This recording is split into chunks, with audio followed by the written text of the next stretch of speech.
Hello everyone, welcome back to our channel. తెలంగాణలో KNRHS నుంచి management quota B category and C కేటగిరీకి సీట్లకు సంబంధించిన కౌన్సిలింగ్ రిజిస్ట్రేషన్ నోటిఫికేషన్ అనేది అఫీషియల్గా రిలీజ్ చేశారు. సో ఈ నోటిఫికేషన్కి ఎవరు ఎలిజిబుల్, ఆల్రెడీ కన్నర్ కోటాకు అప్లికేషన్ చేసుకుంటే ఈ మేనేజ్మెంట్ కోటాకు అప్లికేషన్ చేయాలా వద్దా, అండ్ ఏపీ వాళ్ళు ఎలిజిబులా, ఫీజు ఏంటి, ఏమేమి డాక్యుమెంట్స్ కావాలి, సో కాలేజ్ వైజ్ ఫీజెస్ ఎలా ఉంటాయి, అవన్నీ ఎక్స్ప్లెయిన్ చేస్తా. వీడియోని ఎక్కడా స్కిప్ చేయకుండా చివరిదాకా చూడండి. సో వీడియో నచ్చితే మీ ఫ్రెండ్స్కి షేర్ చేయండి. సో వీడియోని ఖచ్చితంగా లైక్ చేయండి. మీరు ఇచ్చే ఒక చిన్న లైక్ నాకు చాలా ఎంకరేజింగ్ అండ్ మోటివేటింగ్గా ఉంటుంది. సో చాలామంది సబ్స్క్రైబ్ చేయట్లేదు, చాలామంది నోటిఫికేషన్ వెళ్ళట్లేదు. వీలైతే వీడియోస్ ఏదైనా ఇంపార్టెంట్ మీకు అనిపిస్తే మీ ఫ్రెండ్స్ ఎవరైతే నీట్ ఆస్పిరెంట్స్ ఉన్నారో వాళ్ళకి తప్పకుండా షేర్ చేయండి, ఓకేనా. సో ముఖ్యమైన పాయింట్ ఏంటి అనేది కూడా ఈ పర్టికులర్ వీడియోలో చెప్తాను. వీడియోని స్కిప్ చేయకుండా చూడండి. డిస్క్రిప్షన్ టెలిగ్రామ్ గ్రూప్లో జాయిన్ అవ్వండి, మీ ఫ్రెండ్స్కి షేర్ చేయండి, అండ్ వాట్సాప్ గ్రూప్లో కూడా జాయిన్ అవ్వచ్చు. మీలో ఎవరైనా నాతో పర్సనల్గా మాట్లాడాలి, మెంటర్షిప్లో జాయిన్ అవ్వాలనుకుంటే 7893947228 అనే నెంబర్ని మీరు వాట్సాప్లో కాంటాక్ట్ అవ్వండి. అక్కడ మీకు మెంటర్షిప్ డీటెయిల్స్ చెప్తారు. మీరు జాయిన్ అయిన తర్వాత నా పర్సనల్ నెంబర్ ఇస్తారు. సో మీకు ఏ డౌట్ ఉన్నా మీరు నాతో పర్సనల్గా మాట్లాడచ్చు.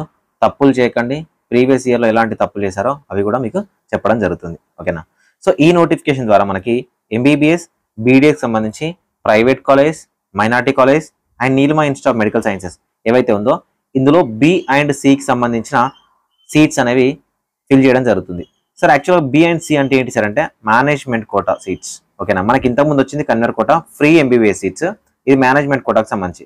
B సీట్లకి మనకు 11,50,000 నుంచి 13 లక్షల వరకు ఫీజెస్ ఉన్నాయి. సో వీటికి డబుల్ ఫీజెస్ వచ్చేసరికి C క్యాట్లో ఉంటాయి. అంటే C క్యాట్ అంటే NRI కోటా, వీటికి సంబంధించి అఫీషియల్ నోటిఫికేషన్ వచ్చింది. సో ఫస్ట్ క్వశ్చన్, సార్ మేము ఆల్రెడీ కన్నర్ కోటాకు అప్లికేషన్ చేసాము, మేనేజ్మెంట్ కోటాకి మళ్ళీ అప్లికేషన్ చేసుకోవాలంటే మీకు ఇంట్రెస్ట్ ఉంటే చేసుకోండి. ఎందుకు చేసుకోమంటున్నా అంటే వన్స్ నోటిఫికేషన్ వచ్చిందా వన్ టైం నోటిఫికేషన్. సో మనకు ఫర్దర్గా జరిగే 4 రౌండ్ ఆఫ్ వెబ్ ఆప్షన్స్కి ఇదే నోటిఫికేషన్ ఉంటుంది. మళ్ళీ మార్చుకోవడానికి కానీ మేము మళ్ళీ అప్లికేషన్ చేస్తామని అనడానికి కానీ ఛాన్స్ లేదు. చాలామంది స్టూడెంట్స్ పేరెంట్స్ లాస్ట్ ఇయర్ కన్నర్ కోటా చేసుకొని మేనేజ్మెంట్ కోటాకు చేయకుండా మేనేజ్మెంట్ కోటా కోసం సెకండ్ రౌండ్లోనో థర్డ్ రౌండ్లోనో రిజిస్ట్రేషన్ కావాలని ట్రై చేసిన వాళ్ళు చాలామంది ఉన్నారు. సో అలాంటివి ఏమీ లేవన్నమాట. కన్నర్ కోటాకు మీరు చేసుకున్న వాళ్ళు ఒకటేసారి రిజిస్ట్రేషన్, మేనేజ్మెంట్ కోటా కూడా సింగిల్ రిజిస్ట్రేషన్. మళ్ళీ సెకండ్ రౌండ్ నుంచి, థర్డ్ రౌండ్ నుంచి, ఫోర్త్ రౌండ్ నుంచి మీకు రిజిస్ట్రేషన్స్ అనేవి ఉండవు, ఓకేనా. సో మనకి ఈ రిజిస్ట్రేషన్ నోటిఫికేషన్ అనేది ఈ రోజు నుంచి, ఓకేనా, 31 జూలై 2025 6 PM నుంచి 5 PM 7th ఆగస్ట్ 2025 వరకు ఉంది. మనకు 5th ఆగస్ట్ వరకు మనకు సుప్రీంకోర్టులో 33G మీద కేసు ఉంది. సో దీని తర్వాత మనకు కన్నర్ కోటాకు సంబంధించిన మెరిట్ లిస్ట్ వస్తుంది, మేనేజ్మెంట్ కోటాకు సంబంధించిన మెరిట్ లిస్ట్ కూడా రావడానికి ఛాన్స్ ఉంది. సార్ ఎవరు ఎలిజిబుల్ సార్ అంటే OC వాళ్ళైతే 144 మార్క్స్, SC ST BC వాళ్ళైతే 113 మార్క్స్, సో PWD క్యాండిడేట్స్ అయితే 127 మార్క్స్ వచ్చిన క్యాండిడేట్స్ ఎవరైనా అప్లికేషన్ అనేది చేసుకోవచ్చు.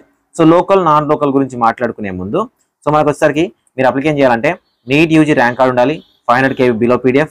So SSC memo, birth certificate కాదు, SSC మెమో 500 KB బిలో ఉండాలి, ఇంటర్మీడియట్ మెమో 500 KB బిలో ఉండాలి, TC సో 500 KB బిలో ఉండాలి. సో అదేవిధంగా latest caste certificate 500 KB below ఉండాలి, ముస్లిం వాళ్ళకి ముస్లిం మైనారిటీ సర్టిఫికేట్ 500 KB ఉండాలి. సో ఎవరైతే NRI కోటాకి అప్లికేషన్ చేస్తూ ఉన్నారో సో NRI కోటాకి సంబంధించిన డాక్యుమెంట్స్ అనేవి ఉండాలి. NRI status certificate, sponsorship form, దాంతోపాటు NRI bank statement, passport. So ఇవన్నీ కూడా మనకు 1000 KB బిలోలో ఒకటే సింగిల్ PDF ఉండాలి, ఓకేనా, ఒకే సింగిల్ PDF ఉండాలి. సో అదేవిధంగా Aadhaar card and study certificates 9th 10th, ఓకేనా, 9th 10th స్టడీ సర్టిఫికేట్స్, దాంతోపాటు ఇంటర్మీడియట్ స్టడీ సర్టిఫికేట్స్ ఉండాలి. ఇవి రెండు సపరేట్గా ఉండాలి. ఎవరైతే CBSEలో కానీ ICSEలో కానీ తెలంగాణలో కానీ కంప్లీట్ చేయలేదో ఇంటర్మీడియట్ వాళ్ళందరూ కూడా ఈక్వలెన్స్ సర్టిఫికేట్ అనేది ప్రొడ్యూస్ చేయాలి, ఓకేనా.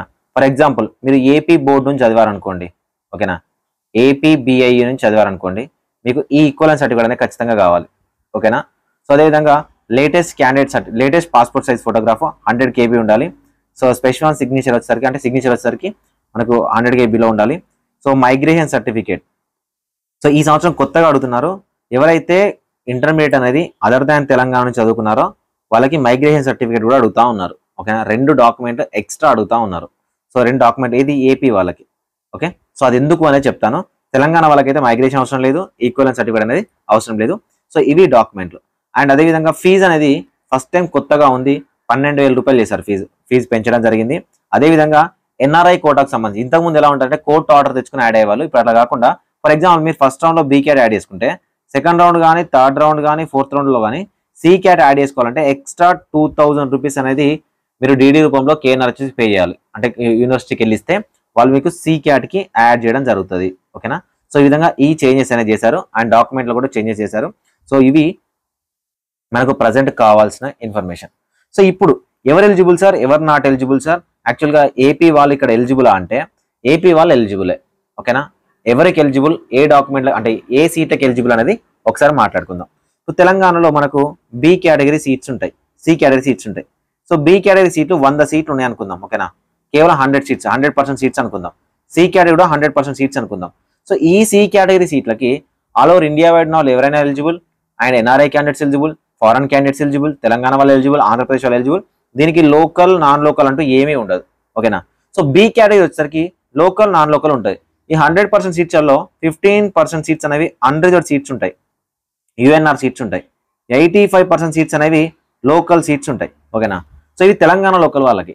సో తెలంగాణ లోకల్ అనేది ఏ కండిషన్లో అవుతారంటే 9th, 10th, 11th, 12th ఈ కండిషన్లో మాత్రమే మీరు తెలంగాణకి లోకల్ అవుతారు. సో దీంట్లో ఒక్క క్లాస్ చదవకపోయినా తెలంగాణకి లోకల్ అవ్వరు. ఓకేనా.